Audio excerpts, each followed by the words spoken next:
Nearly every sink in a restaurant flows through a grease trap, which captures and collects oil and grease from our beloved deep-fried food. A busy Burger King branch, for example, can generate 8,000 pounds of used cooking oil and grease per year. Enough that Mahoney Environmental, a division of publicly traded Neste, Neste, sends a truck to suck it out every 3 weeks. Nobody wants to send that material down the drain, says Rick Sable, president of the Mahoney division. And not just because fat globules can clog up sewer systems, but because that grease is valuable, if you gather up enough of it. We always thought of it as owning a lot of oil wells, sprinkled around the country. Historically, the business plan was pretty simple. Mahoney would supply a restaurant with grease trap equipment, and come fetch it once a month for a fee.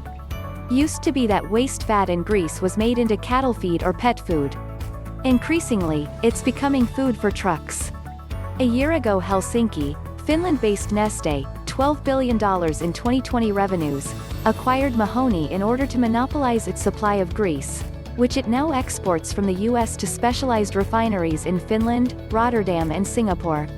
Their Neste subjects the feedstock to hydrotreating, which uses hydrogen to remove oxygen from triglyceride molecules, creating diesel.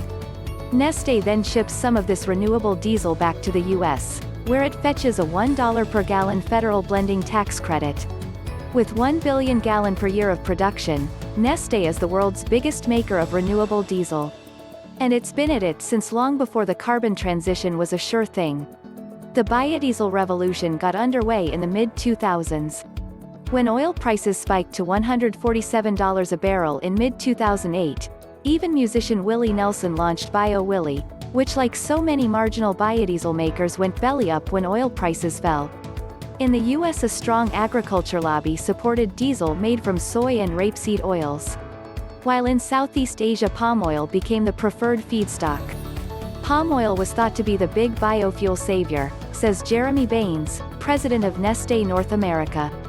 Indeed, Neste nearly a decade ago built massive plants to make fuel out of palm oil in Singapore, plus what Baines says was a sustainable farming operation to supply it. Others were not so responsible, he says. Soon palm oil became environmentally questionable because in order to expand their plantations farmers were raising virgin rainforest. So for Neste, the challenge became sourcing new feedstock. Any organic fat or grease would do.